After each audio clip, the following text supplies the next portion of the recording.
La ilaha illallah Muhammadun Rasul. Bismillahirrahmanirrahim. Assalamualaikum warahmatullahi wabarakatuh. Waalaikumsalam.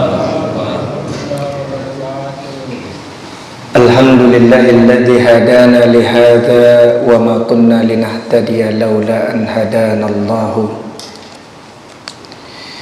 Alhamdulillahilladzi ja'ala al-adaba asy-syar'iyya unwan at-taufiq wa hada man syaa min khalqihi li aqwami tariq wa asyhadu an la ilaha illallah wahdahu la syarika lah syahadatan mabniyatan 'alal ikhlasi wal mahabbati wat tahqiq wa asyhadu anna muhammadan abduhu wa rasuluh alladhi akhrajallahu bihil mu'minina minal kurbati wadh-dhulumati wad-din.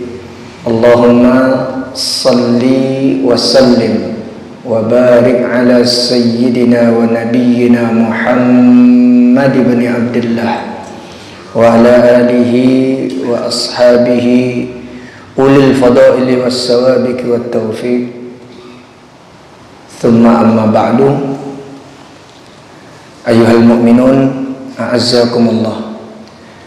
Bapak-bapak haji, mungkin ada ibu-ibu hajahnya juga, saudara-saudari seiman seakidah Islam yang dimuliakan Allah.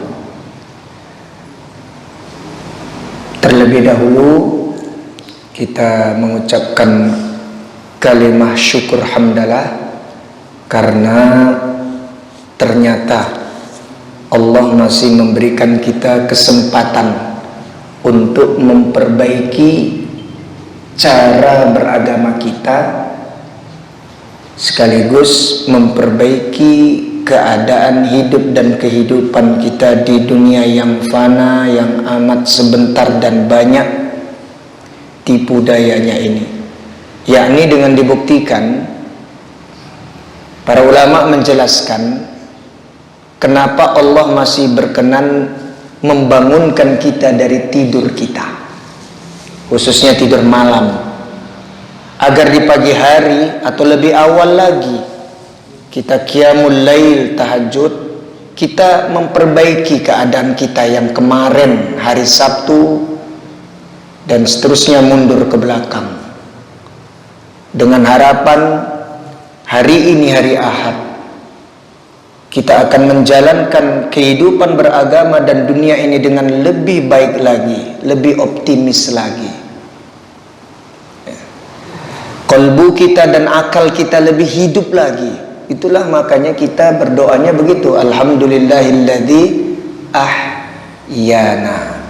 Jadi dihidupkan Allah, bukan hanya roh itu dikembalikan lagi ke jasad ketika tidur digenggam sama Allah kata Nabi, tapi supaya memang hiduplah qalbu ini, hiduplah akal atau otak ini, dan hiduplah semua jasad, jisim, badan kita ini dalam rangka mendedikasikan, mengabdikan, beribadah hanya kepada Allah. Termasuk itu dalam urusan dunianya kita perhatikan apakah Allah meridhoinya atau tidak. Maka mari kita ucapkan kalimah syukur hamdalah, alhamdulillahirabbil alamin. Salawat dan salam mudah-mudahan terus tercurah kepada Nabi Muhammad sallallahu alaihi wasallam, juga untuk seluruh keluarganya, para sahabatnya, dan mudah-mudahan salawat dan salam yang kita hadiahkan kepada beliau sallallahu alaihi wasallam, maka Allah pun berkenan melimpahkan setidaknya 10 rahmat kepada kita, sebagaimana sabda Rasulullah sallallahu alaihi wasallam, man shalla alayya salatan marratan atau salatan wahidatan sallallahu alaihi biha asyran. Siapa yang berselawat kepadaku 1 kali saja, maka Allah pun berkenan melimpahkan 10 rahmat kepadanya, kepada orang yang berselawat tersebut. Ya, itu 10-nya bukan 10 makhluk. Ya, karena dinisbahkan, disandarkan kepada Allah Subhanahu wa taala. Jadi terserah Allah. 10 itu bukan hitungan kayak kita 1, 2 sampai 10. Ketika semua al-adad, angka-angka, nominal-nominal itu disandarkan kepada Al-Khaliq, Allah yang maha menciptakan, maka tidak bisa disamakan angka-angka seperti yang diberlakukan pada makhluk, pada ciptaannya. Begitu. Contoh di surah Al-Baqarah, ya, infak 1 berbuah berkembang 10, ya, 100, 700. Nah, itu angka-angka yang kalau disandarkan kepada Allah tidak seperti perhitungan kita. Ya, misalnya ini botol, ya, ada 1, ini kan dalam asumsi atau persepsi kita makhluk, 1 botol. Kalau Allah terserah mau dia bilang ini 500, terserah Allah. Ini kan kita yang bilang sebuah botol. Kalau Allah maunya ini ya 1700 botol, ya terserah Allah. Begitu. Ya. Intinya angka-angka, bilangan-bilangan di dalam Al-Quran, Al-Hadis, kalau itu dinisbahkan, disandarkan kepada Allah untuk menambah keyakinan kita saja. Karena kalau dibilang siapa yang berselawat kepadaku, kata Nabi, nanti Allah limpahkan rahmat yang banyak. Kemudian kita nanya, sebanyak apa? Nah gitu, ditanya lagi. Infak 1 nanti dibalas Allah pokoknya banyak. Banyaknya seberapa? Kita bilang. Jadi Allah ya gambarkanlah dengan angka-angka yang sebenarnya bagi Allah nggak penting angka-angka itu. Yang penting rahmah dari Allah itu pasti melimpah, pasti bercurah gitu. Begitu saja. Ya, tapi untuk kita supaya tidak banyak bertanya dan memantapkan keyakinan kita, itu ceritanya. Bapak-bapak haji, ibu-ibu haji sekalian yang dimuliakan Allah, ini kita istifadah dengan sebuah kitab berjudul Muntaqa Al-Adab Asy-Syar'iyyah. Nah, ya, jadi ini tema-tema tentang adab Islam. Kalau akhlak itu sebelum dia karimah, sebelum dia paripurna, sempurna, mulia, ya, itu memang fitrahnya kita diciptakan semuanya punya akhlak, bukan hanya orang Islam, semua manusia. Maka kalau adab itu adalah husnul khuluq, akhlak yang terbaik, yang kita sebut akhlak karimah, itulah adab. Dan orang kalau sudah beradab kesehariannya, nanti dia disebutlah punya peradaban. Begitu. Jadi yang membedakan antara akhlak dengan adab, kalau akhlak itu memang modal kebaikan yang Allah bekalkan sebagai fitrah penciptaan manusia. Begini gambaran sederhananya.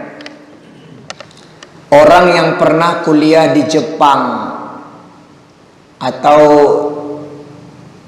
rekreasi aja lah, ya, jalan-jalan ke Jepang, atau nggak usah jauh-jauh lah, tetangga kita Singapura. Ini kan notabene-nya dua negara ini mayoritas tidak Islam, ini bukan Muslim mayoritas rakyatnya, penduduknya.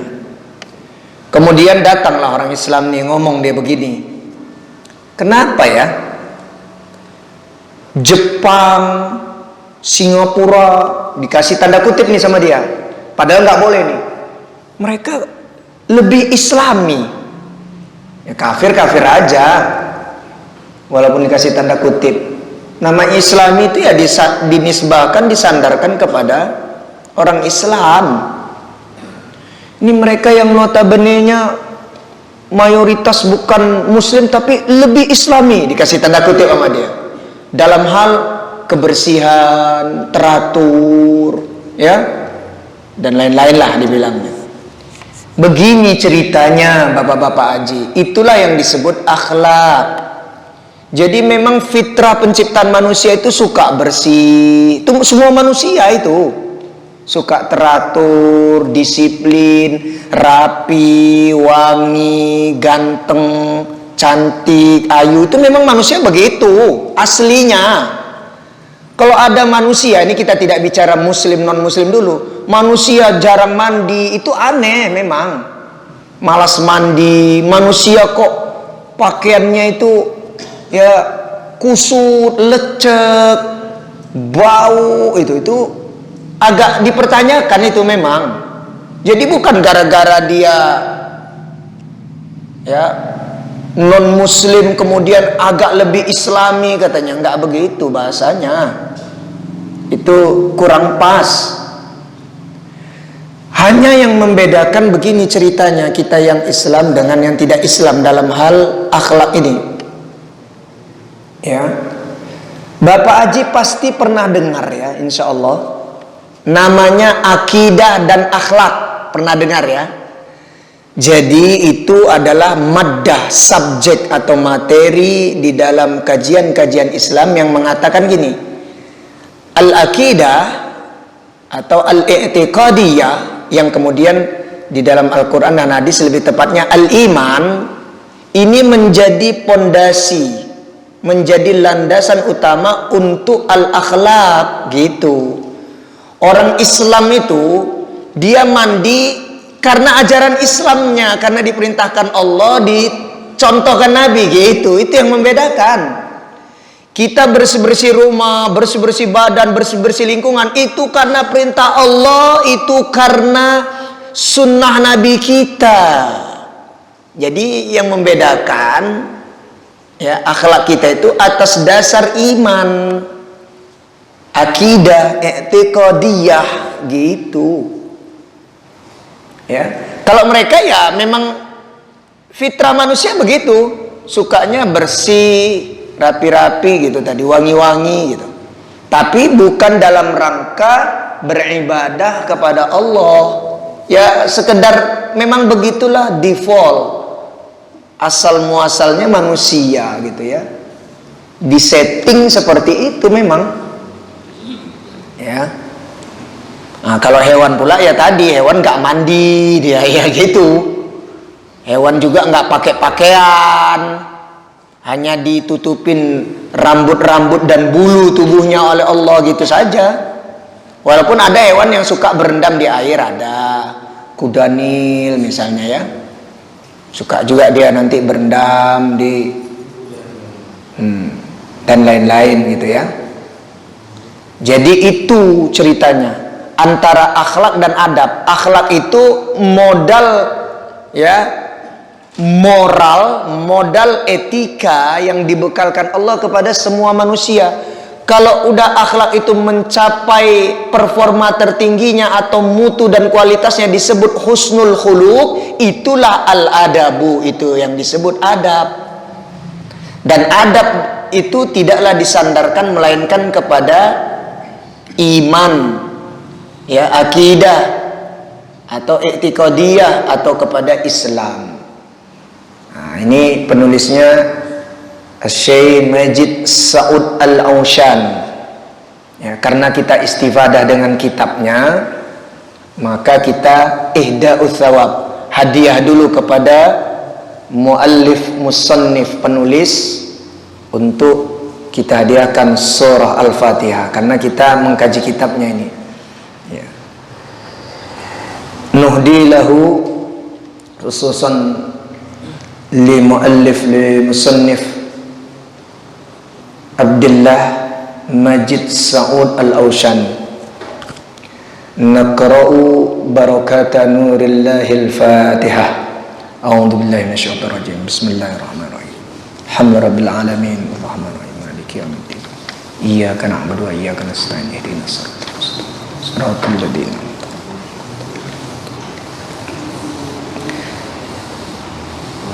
Amin. Jadi musannif muallif menulis ini, setidaknya di dalam kitabnya ini ada 70-an adab Islam.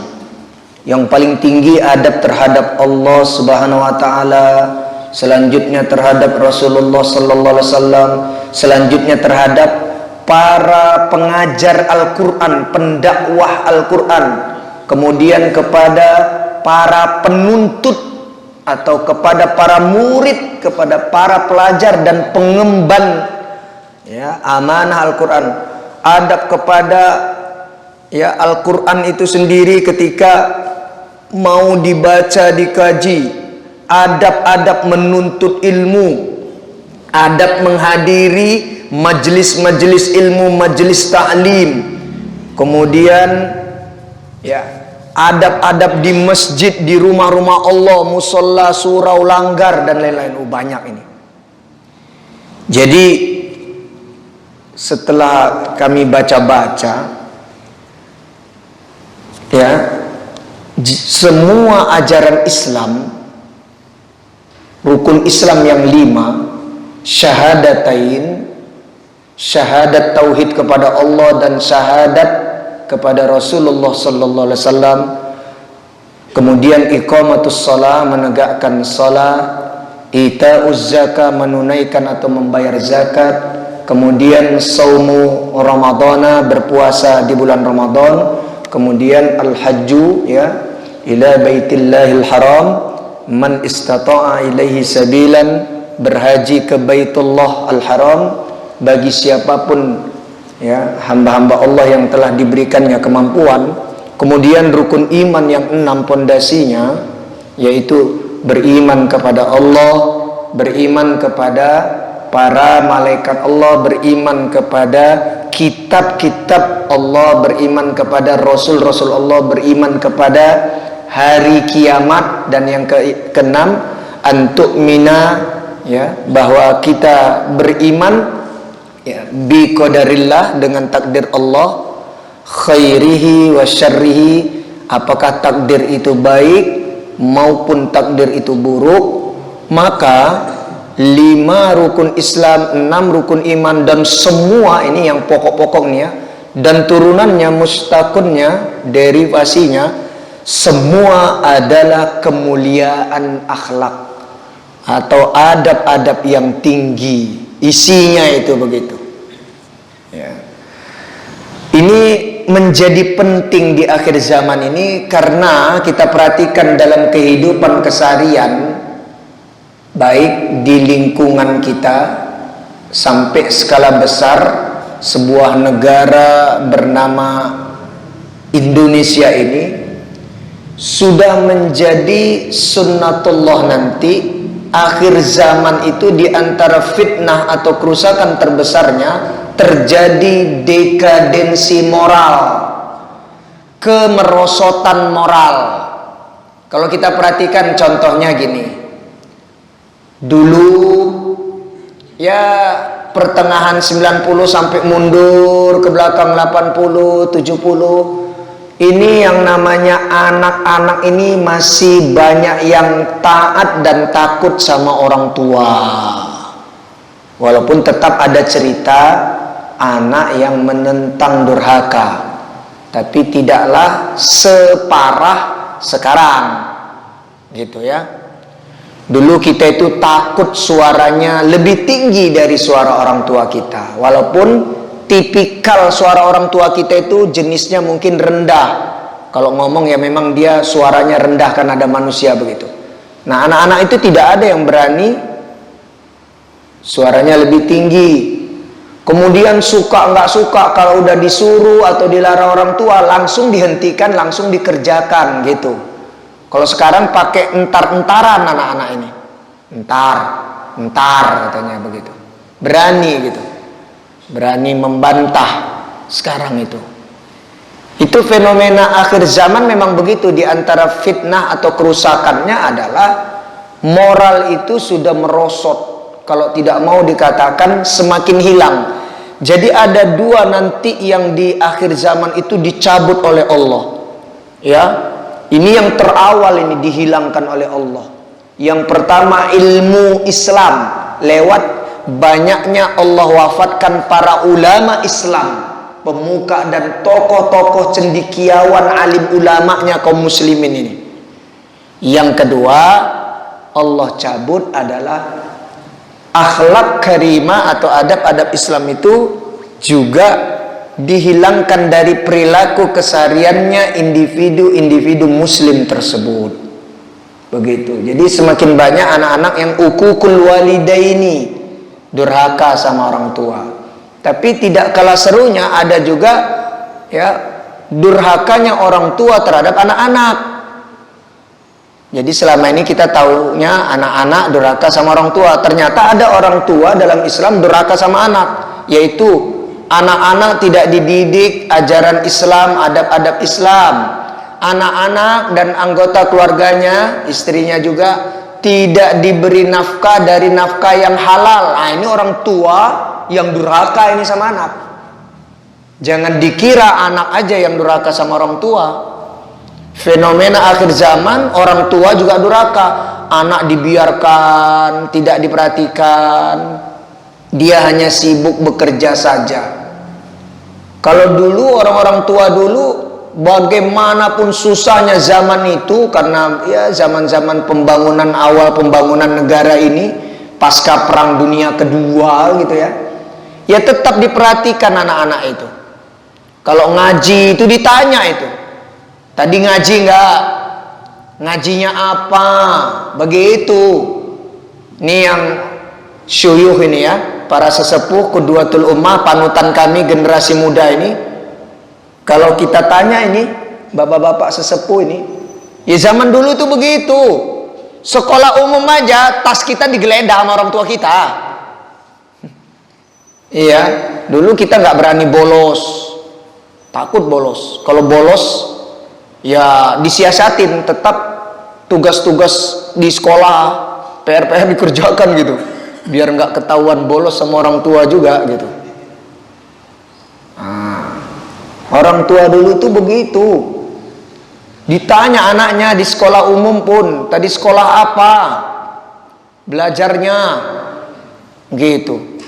Terus orang tua dulu, kalau anak itu sudah kebangetan di lembaga atau institusi pendidikan di sekolah, disanksi, dihukum oleh gurunya, bahkan terjadi pemukulan, itu kalau kita lapor tambah dipukul di rumah.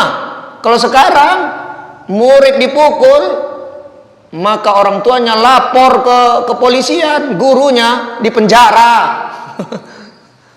Padahal anaknya yang kurang ajar. Kan guru-guru di sekolah itu insya Allah tidak akan memberikan sanksi, kecuali kitanya yang udah kebangetan tuh murid-murid itu. Itu ya begitulah akhir zaman ini. Dicabut sama Allah ilmu, dicabut akhlak. Padahal dua inilah menjadi pondasi untuk menjalankan hidup dan kehidupan, khususnya beragama, umumnya kehidupan dunia.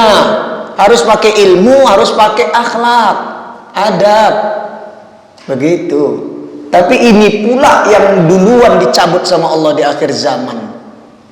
Nah, makanya sekarang mulailah pendidikan berbasis akhlak, katanya berbasis moral, berbasis etika, berbasis norma-norma, nilai-nilai katanya. Dulu itu nggak usah begitu pun slogannya. Lihat, guru olahraga aja dulu di sekolah, saya ingat itu tahun 80, saya lahirnya tahun 77 soalnya, jadi masih merasakan pendidikan tahun 80-an. Guru olahraga aja itu ceramah, sampai kita kapan sih ini olahraganya gitu. Jadi bukan hanya guru bimbingan dan konseling, guru BK, guru BP, atau guru PAI pendidikan agama Islam, atau guru PMP pendidikan moral dan Pancasila saja yang ceramah sama kita. Guru kesenian sebelum belajar pelajaran seninya, keterampilan, ceramah sama kita. Jangan nakal, ya harus begini, harus begitu, nggak boleh begini, nggak boleh begitu gitu. Begitu. Dan kita dulu sama guru-guru juga sopan, ya takut gitu. Nah, ini. Jadi orang tua itu kalau misalnya tidak peduli dengan keberadaan pendidikan khususnya agama anaknya, itu orang tua durhaka namanya. Ukukul walidi. Tadi ukukul auladi, anak-anak yang durhaka, ini orang tua pula yang durhaka, yaitu anak tidak dipastikan pendidikan agamanya sudah baik atau belum, tidak diberikan nafkah dari yang disuapkan, yang dipakaikan, segala fasilitasnya yang di rumah, apakah dari sumber yang halal atau tidak? Nah, itu harus kita pastikan, ya, supaya anak-anak kita itu barokah hidupnya. Nah, itu ya. Kenapa ini diangkat kembali? Ya, murid-murid melawan guru, anak-anak nggak taat sama orang tua, istri juga begitu, ya, nentang suami, suami juga nggak peduli sama keberadaan beragama istrinya, ya, orang tua terhadap anak-anaknya, terus tetangga terhadap tetangga. Dulu ramah semuanya, sekarang gara-gara kata ulama itu, sebagian ulama bilang al-jawwal itu at-tauhid. Jadi apa itu tauhid?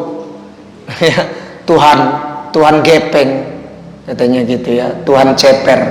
Ini gara-gara HP ini diantaranya ya penyumbangnya.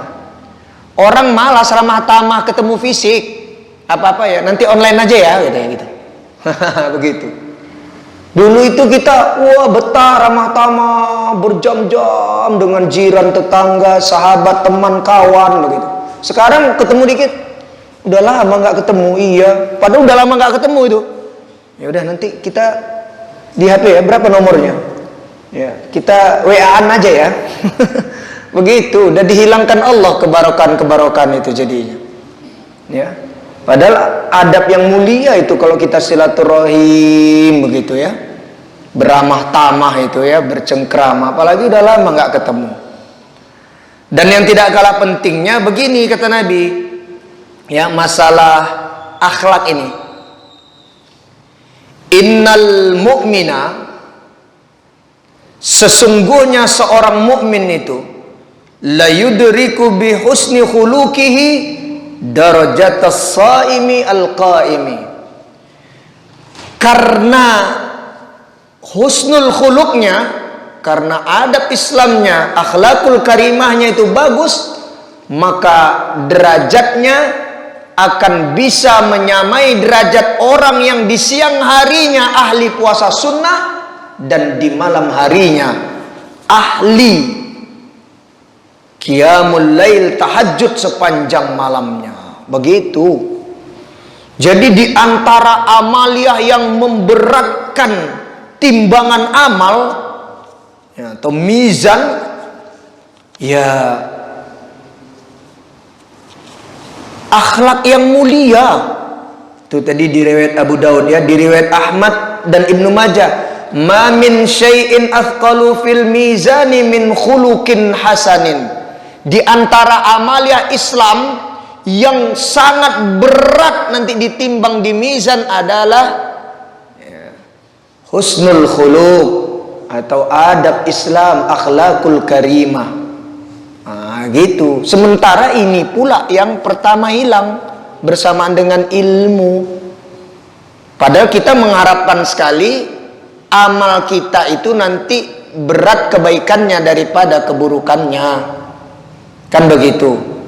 Selain kita juga tidak kalah pentingnya mengharapkan syafaatul uzma anin Nabi sallallahu alaihi wasallam, mengharapkan pertolongan agung yang Allah berikan kepada Nabi Muhammad sallallahu alaihi wasallam likabairi min ummatihi, untuk pelaku dosa dari umatnya ini dapat syafaat yang agung nanti, diselamatkan dari ancaman siksa neraka di akhirat. Tapi kita harus ya meyakinkan diri kita dulu dengan amal-amal kita. Begitu. Dan di antara amal yang memberatkan timbangan yaitu akhlak karimah, husnul akhlak, husnul khuluq atau adab. Begitu. Ini harus kita jaga seharusnya. Ya, dan kita sosialisasikan, edukasikan, tebarkan lagi ini seperti zaman-zaman dulu itu. Ya. Sekarang kita perhatikan rupa-rupanya semua ajaran Islam ini ya, tauhid dan sunnah ini tidaklah tersebar di muka bumi ini, melainkan harus ya sinkron, selaras dengan akhlak, dengan adab, moral, etika. Itu harus. Jadi dakwah tauhid Nabi Muhammad sallallahu alaihi wasallam itu lebih kurang 2/3 bumi ini terjangkau waktu itu, bukan karena jawami'ul kalim, orator ulungnya Nabi Muhammad sallallahu alaihi wasallam, piawai dalam berbicara, bukan karena dia jago dalam narasi-narasinya, dalam orasi-orasinya, bukan, tapi karena diusungnya dengan akhlak.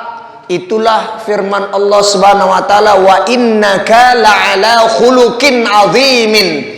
Engkau itu Muhammad, ya, aku kondisikan, kata Allah, akhlakmu itu sangat agung, tidak ada yang mengalahkannya sebelumnya dan sesudahnya. Begitulah di riwayat Ahmad dan Ibnu Majah, ini populer ini, kita disampaikan dulu, innama bu'ithu liutammima makarimal akhlak atau lisalihil akhlak. Tidak lain aku ini diutus untuk memperbaiki akhlak manusia yang sudah rusak, akhlaknya kepada Allah, kepada agama Allah, kepada alam semesta, kepada sesama manusia yang muslim, tidak muslim, kepada hewan, kepada tumbuhan, semuanya ada aturan mainnya. Begitu. Jadi Nabi itu diutus untuk menyempurnakan yang sudah ada, memperbaiki kekurangan dari akhlak-akhlak manusia. Ya, kita lihat ini contoh rukun Islam yang 5. Yang pertama syahadatain, 2 ikrar, ya, 2 persaksian, ada kepada Allah, ada kepada Nabi. Ini maksudnya iman, ini iman, ya, kepada Allah dan kepada Nabi. Ini populer ini. Atas dasar syahadatain atau iman itu, 2 kalimat syahadah itu diantaranya diriwayatkan oleh Al-Imam Al-Bukhari dan Muslim ini.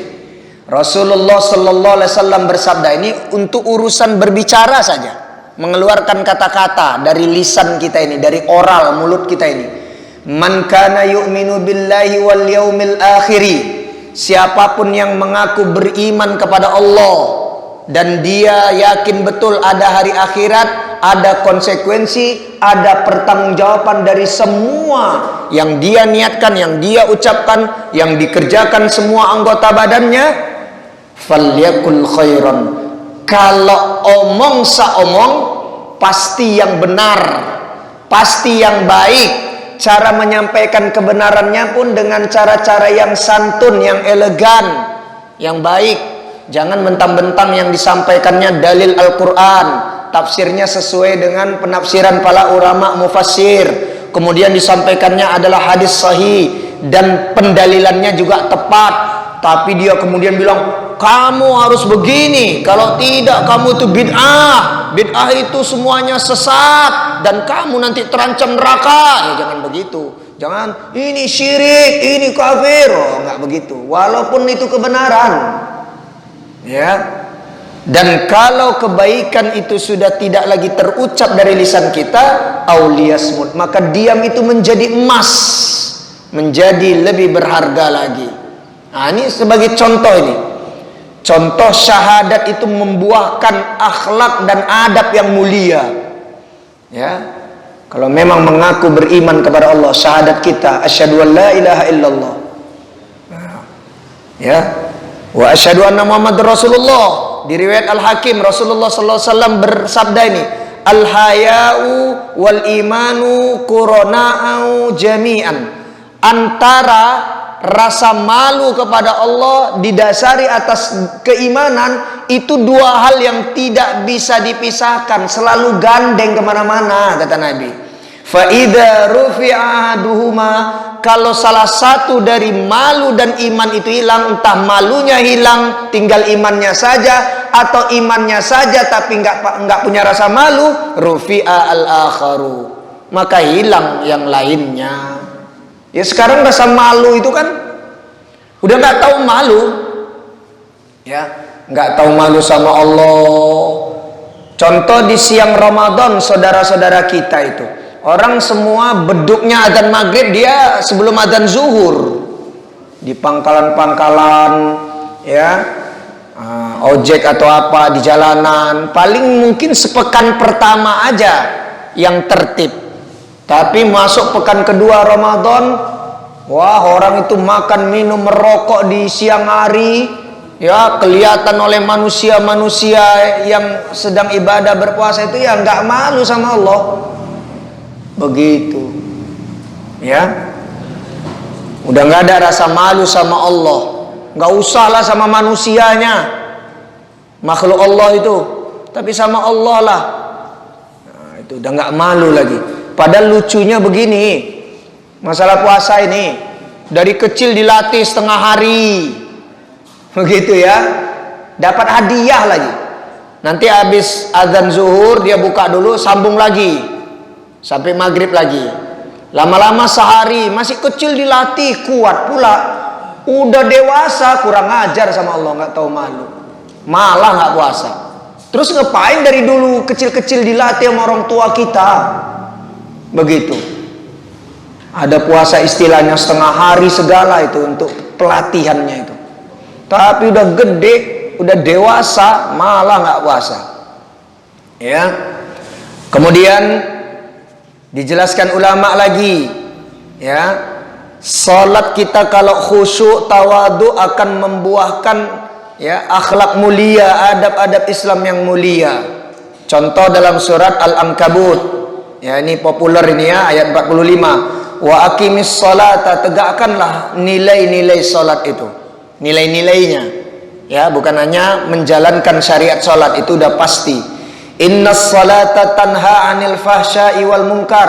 Kalaulah salatmu itu benar, kamu tegakkan nilai-nilainya, maka kamu akan tercegah dari perbuatan keji dan mungkar.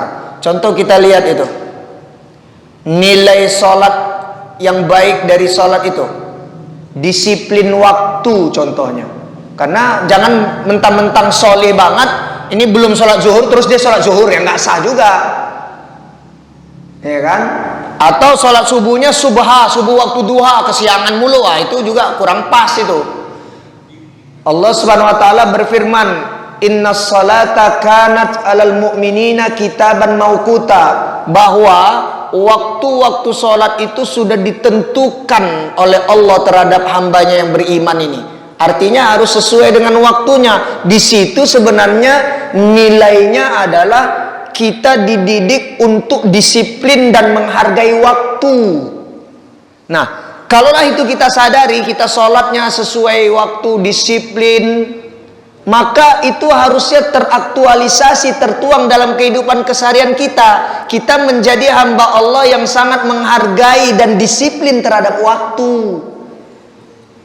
Jadi orang kalau nggak menghargai waktu itu, perhatikan aja sholatnya. Sebenarnya begitu saja. Kalau sudah sama Allah saja yang diatur waktunya dia sembrono, apalagi kepada makhluk Allah lebih menyepelekan dia. Tapi nggak gitu faktanya Ustadz. Kenapa? Waktu sholat dia suka-suka, tapi waktu kerja dia buru-buru pula Ustadz. Ya, mau fingerprint apa? Ya karena dia tidak lebih takut kepada Allah. Ya, dia lebih takut kepada makhluk Allah, regulasi perusahaannya. Jadi dia takut terlambat datang kerja, datang sekolah nanti kena sanksi. Tapi datang ibadah kepada Allah di rumah-rumah Allah nggak takut pula dia. Nah, itu masalah keimanan berarti di situ. Ya, adabnya sama Allah ya tidak baik-baik saja berarti. Dia takut peraturan-peraturan tempat kerjaannya, tempat sekolahnya, tempat kuliahnya dan lain-lain. Tapi dia tidak takut, tidak disiplin terhadap waktu-waktu yang ditentukan Allah. Nah, begitu ya. Kemudian diantaranya lagi zakat, ya. Zakat itu juga hasilnya dan sedekah, infak, turunan dari zakat ya yang sunnah-sunnahnya itu juga akan menghasilkan akhlak atau adab yang mulia, yaitu simpati, empati. Nah, kayak sekarang nih saudara-saudara kita di Palestina, mudah-mudahan yang wafat Allah buat mati syahid. Ya, yang masih berjuang Allah berikan kekuatan maksimal optimal, kemudian tabah dan sabar menghadapi Zionis Yahudi sebagai penjajah ya negara Islam Palestina itu. Nah, begitu ya. Kemudian kita juga ya minimal doa. Kemudian kalau nanti ada badan-badan yang resmi yang bisa dipertanggungjawabkan, ya kalau ada materi-materi bisa disumbangkan, ya donasi ya silahkan begitu ya. Jadi zakat, sedekah, infak, wakaf itu berarti adanya akhlak yang namanya simpati, empati, kepedulian gitu. Tidak egois, tidak ya kita itu menjadi eksklusif, introvert, menutup diri.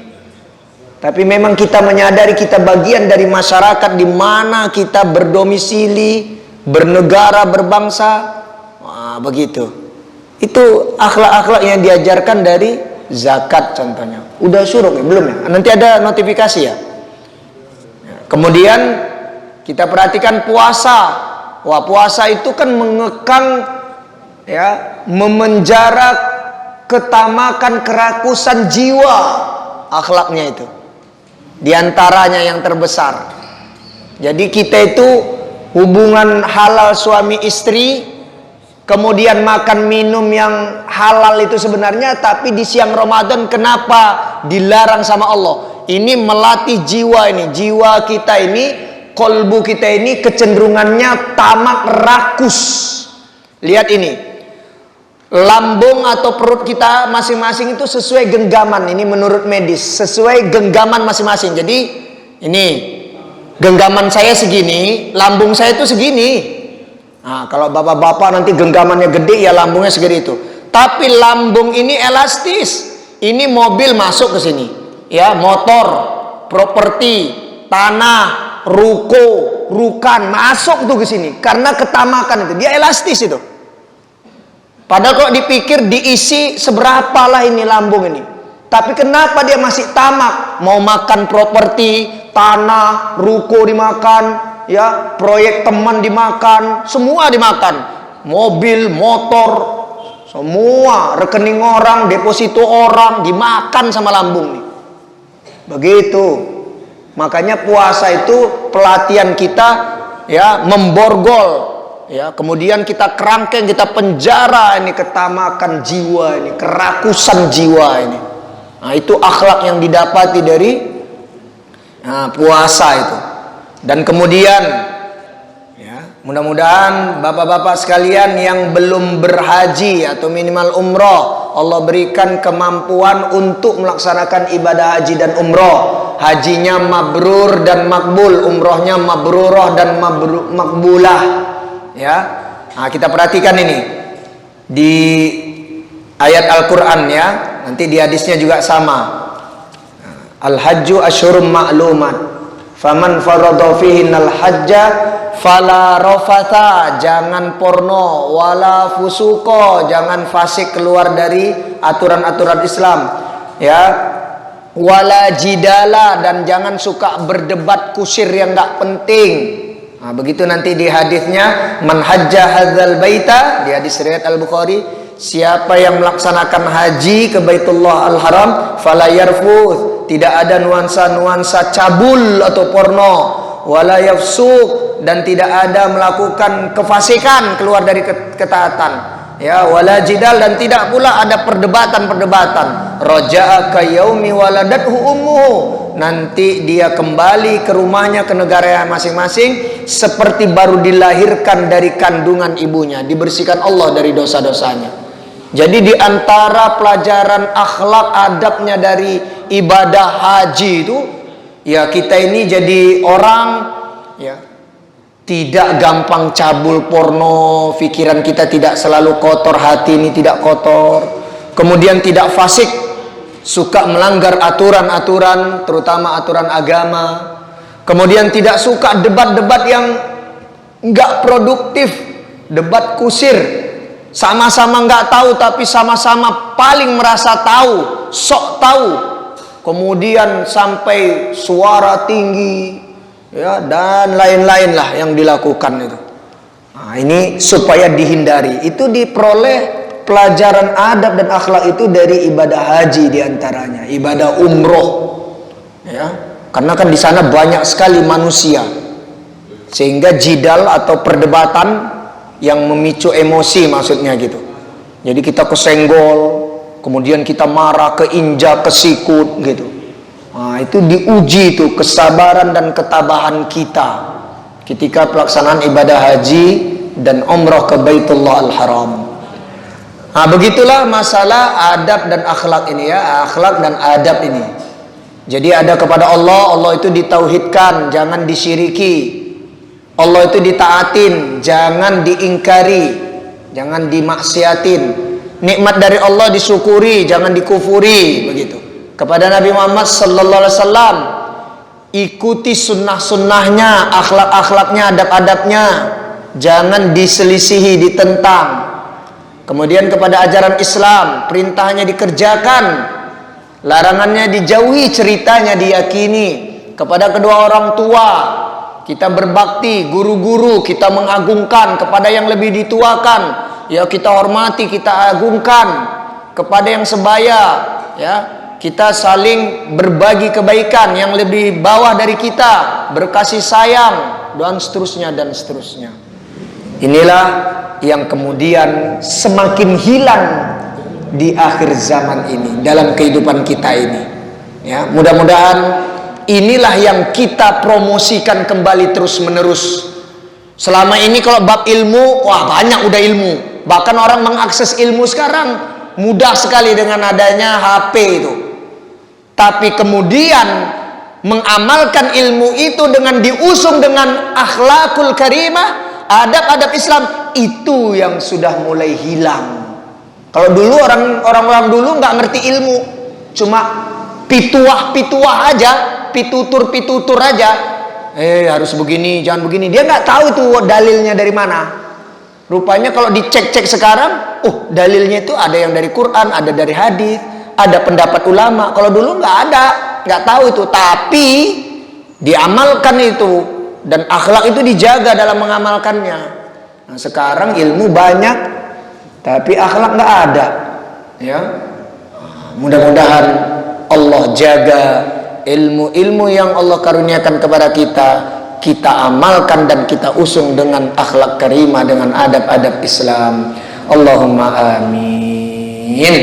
Silahkan bahthul masail, diskusi munaqashah yang mau ditanyakan. Udah syuruk ya? Oh sudah.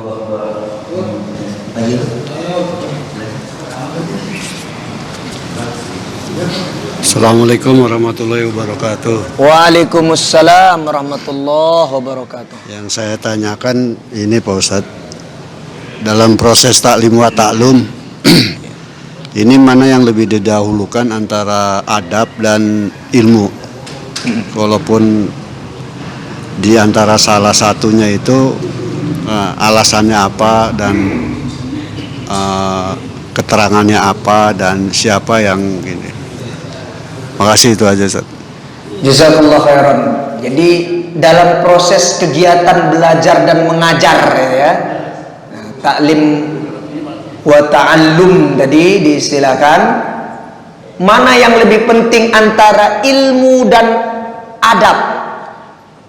Ini Bapak As-Sail sang penanya Pak Haji, ulama itu jumhur, konsensus, sepakat.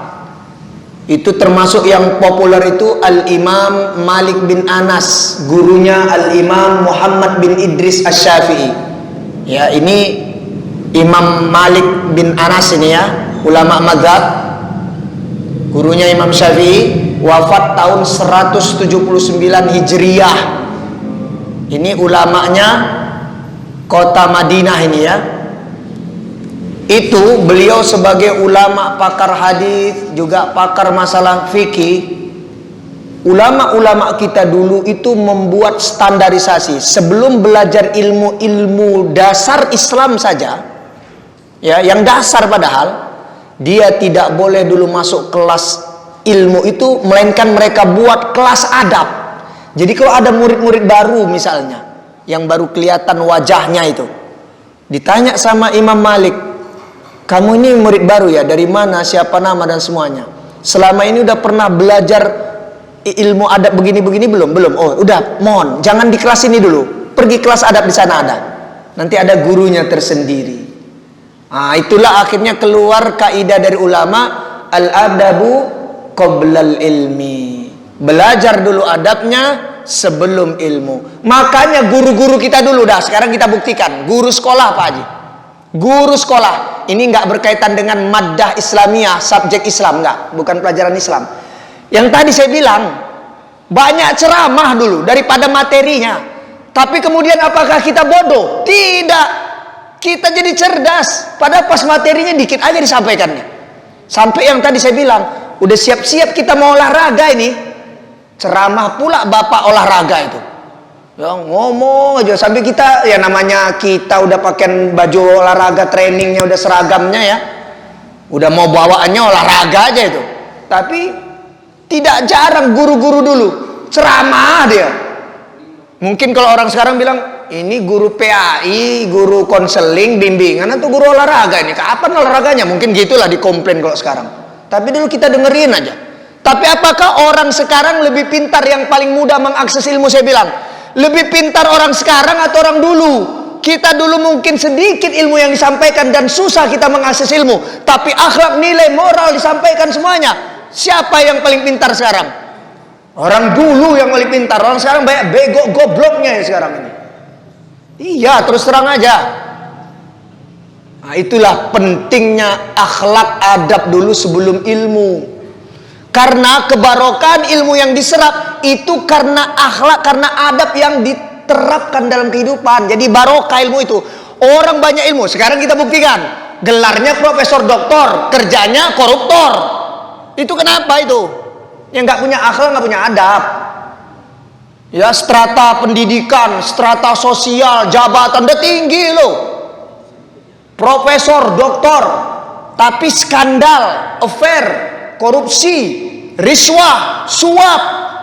Ah, begitu contohnya. Itu gara-gara apa? Nggak punya akhlak, nggak punya adab, nggak punya malu lagi sama Allah. Gitu ceritanya. Nggak barokah jadinya ilmunya. Mau doktornya berjejer, doktor, PhD, master, sampai master chef terakhir, jago masak, koki, gitu ya. Nggak penting itu semua bagi Allah. Tapi bagaimana ilmuku ini, ya, ilmu Islam ini yang telah disampaikan oleh Rasulku itu, kau usung dengan akhlakul karimah, dengan adab-adab Islam, maka barokah ilmu itu. Makanya dulu guru-guru itu sistem rapot kita dulu, ada merah, ada hitam. Itu ada anak bebal otaknya itu, kayaknya buntu, tapi baik banget, tertib, rajin, sopan. Oh, guru senang. Tapi ada anak pinter banget, tapi nakal. Oh, guru nggak suka itu, dikasih nilai merah itu anak. Walaupun pintarnya kebangetan, tapi ya nggak punya akhlak. Kalau sekarang guru-guru ini dikejar dengan nilai-nilai di rapot sih, bukan nilai-nilai yang ada di hati, di perilaku. Itu repotnya sekarang. Makanya anak-anak sekarang, wah memang pinter-pinter anak sekarang. Kita orang tua ini kalau nggak ngecek-ngecek HP, ketinggalan kita sama mereka. Tak apa-apa diakses mereka di dalam HP itu. Tapi apakah kemudian bisa dipertanggungjawabkan akhlak mereka selaras dengan ilmunya yang merentasi usianya itu, melewati usianya pula ilmunya. Anak sekarang bertanyaannya aneh-aneh. Masih kelas 1 SD nanyanya, waduh ini pertanyaan anak SMA gitu kadang-kadang. Tapi kemudian apakah akhlaknya sejalan dengan ya kemajuan ilmu yang diaksesnya? Tidak. Makanya sekarang kalau perlu banyak-banyak materi itu isinya semuanya adab, akhlak. Nanti ilmunya nggak tahu dari mana dikasih Allah pokoknya. Tiba-tiba udah ada ilmunya gitu. Begitu aja sekarang. Dan itu sekarang masih dilakukan pendidikan, institusi, lembaga yang berbasis pondok. Nah, gitu. Itu kan yang dikedepankan akhlak amal. Walaupun dikasih juga inputan ilmu. Tapi adab, akhlak, amal, wah. Bukan sekedar ngaji aja.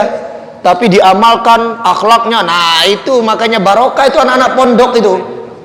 Anak-anak di asrama itu. Jadi kesimpulannya orang beradab itu pasti berilmu, orang berilmu itu belum tentu punya adab. Nah, kesimpulannya orang yang dikaruniakan Allah adab Islam, akhlak karimah, udah pasti nanti Allah karuniakan dia ilmu, walaupun ilmunya sesuai dengan kapasitas Allah kasih ilmu apalah, kemahiran kepada dia. Tapi belum tentu orang yang berilmu tinggi sekalipun dia punya adab, dia punya akhlak. Udah begitu aja.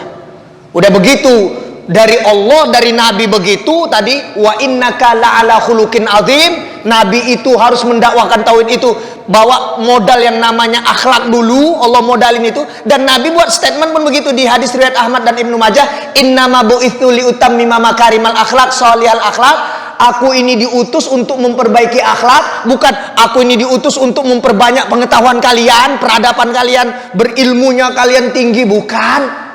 Maka itulah yang digariskan ulama, al-adabu qoblal ilmi. Belajar adab dulu sebelum kamu menyerap ilmu pengetahuan apapun namanya itu. Jadi kalau kita ini ya jaga akhlak, jaga adab, nanti nggak tahu caranya Allah lah. Punya ilmu kita, walaupun misalnya kita jarang datang ke majelis ilmu, majelis taklim, tapi kita jaga memang adab kepada Allah, kepada Nabi, kepada ajaran Islam, kepada semuanya lah ini. Nanti entah bagaimana caranya Allah, pokoknya berilmu aja tiba-tiba dikasih Allah kita. Walaupun tetap proses menyerap ilmu itu kalau bisa berguru, itu tentunya ya. Tapi non formal pun nanti adalah caranya Allah ngasih itu. Yang penting jaga dulu akhlak atau adab kita. Wallahu alam. Cukup kiranya ya. Ada lagi? Sekalian sudah menanyakan bersama sama Kiai untuk melengkapi tausiah kajian di Kiai ini dan kita memimpin doa.